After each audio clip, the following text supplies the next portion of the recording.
Evangelio de septiembre 21, 2015, del Santo Evangelio según San Mateo. En aquel tiempo Jesús vio a un hombre llamado Mateo, sentado a su mesa de recaudador de impuestos, y le dijo: «Sígueme». Él se levantó y lo siguió. Después, cuando estaba a la mesa en casa de Mateo, muchos publicanos y pecadores se sentaron también a comer con Jesús y sus discípulos. Viendo esto, los fariseos preguntaron a los discípulos: «¿Por qué su maestro come con publicanos y pecadores?». Jesús los oyó y les dijo: «No son los sanos los que necesitan de médico, sino los enfermos. Vayan pues y aprendan lo que significa: yo quiero misericordia y no sacrificios. Yo no he venido a llamar a los justos, sino a los pecadores».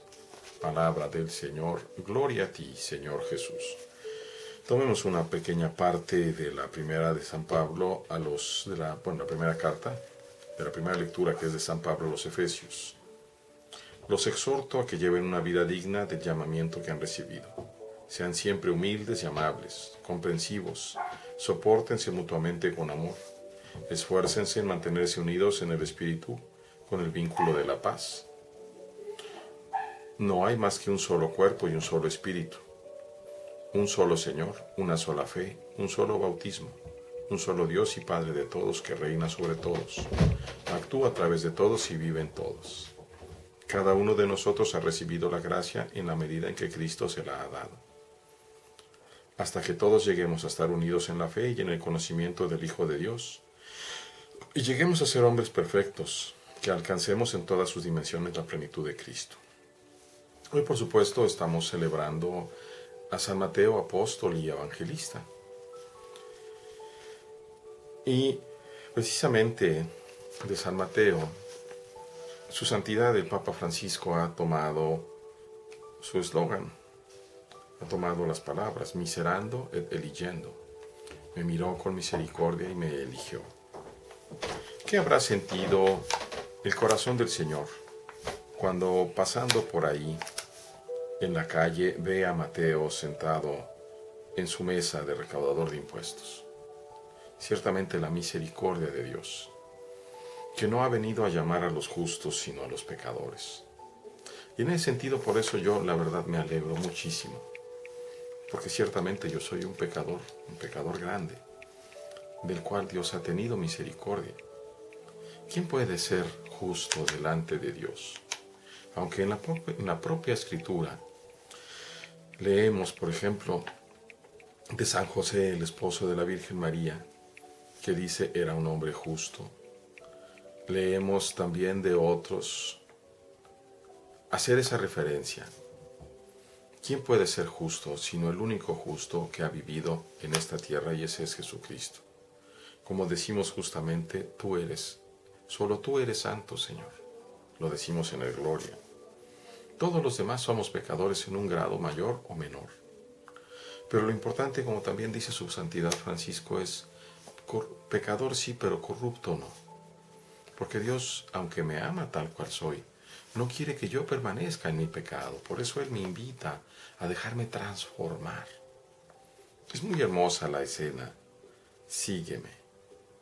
La misericordia del Señor que encuentra al pecador, que lo encuentra sentado en el mundo, olvidado de Dios. Él olvidado de Dios, mas no Dios olvidado de él. Dice, en pocas palabras, él se levantó y lo siguió.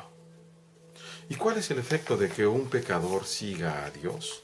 Pues justamente que todos sus amigos pecadores, o muchos de sus amigos pecadores, se van a tener una oportunidad de acercarse a Dios. Y eso es lo que sucede en el banquete que Mateo da para alegrarse con el Señor Jesús. Ya soy seguidor del Señor, y los otros van. Viene el contraste y la pelea con aquellos que se sienten puros, con los fariseos. ¿Cuántos de nosotros somos fariseos el día de hoy? ¿Cuántos de nosotros nos sentimos puros y nos damos el lujo de sacar el dedo y señalar a otros? ¿Cómo es posible que su maestro vaya a comer con pecadores? Los fariseos tenían una idea.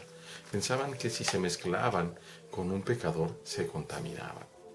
No alcanzaban a ver verdaderamente la viga que tenían en el ojo, y no alcanzamos a ver la viga que tenemos en el ojo hoy por hoy, porque no nos reconocemos pecadores nosotros mismos.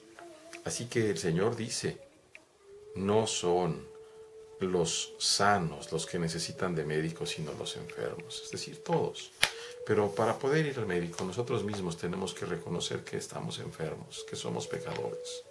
Entonces es cuando nuestra conversión comienza. Y luego les dice y nos dice a nosotros, vayan y aprendan lo que significa yo quiero misericordia y no sacrificios. La misericordia es esa compasión profunda, es ese no pensar que nosotros somos superiores a los demás. Si Dios mismo, como dice San Pablo en su carta, Cristo no consideró oportuno aferrarse a su condición de Dios, sino que se abajó y tomó la forma de un esclavo. Esa kenosis, ese abajamiento de Dios que se hace uno de nosotros, acampó entre nosotros, puso su morada entre nosotros para acercarse a nosotros, para levantarnos, sacarnos del valle de la muerte y acercarnos y hacernos próximos con Él. Y eso es justamente lo que leemos en San Pablo a los Efesios. Vivan, lleven una vida digna del llamamiento que han recibido. Sean humildes, amables, comprensivos, sopórtense mutuamente con amor. Esfuércense en mantenerse unidos en el Espíritu con el vínculo de la paz, hasta que lleguemos a ser hombres perfectos. ¿Cuándo llevamos a llegar a ser hombres perfectos? A la estatura de Cristo. ¿Quién puede decir eso? Ningún santo que yo sepa ha dicho esto, que ya ha alcanzado la estatura del Señor. Y sin embargo Dios en su infinita misericordia, aún siendo pecadores, aún cayéndonos y levantándonos por su misericordia y su gracia, nos acepta en el cielo. Porque lo que importa precisamente es nuestro esfuerzo, es nuestro deseo ferviente, profundo, de abrazarnos a Dios, a su plan de salvación, a su llamamiento. Que Dios nos lo conceda a todos nosotros y a todos sus hijos en el mundo, hasta que lleguemos al cielo. Dios les bendiga, hermanos.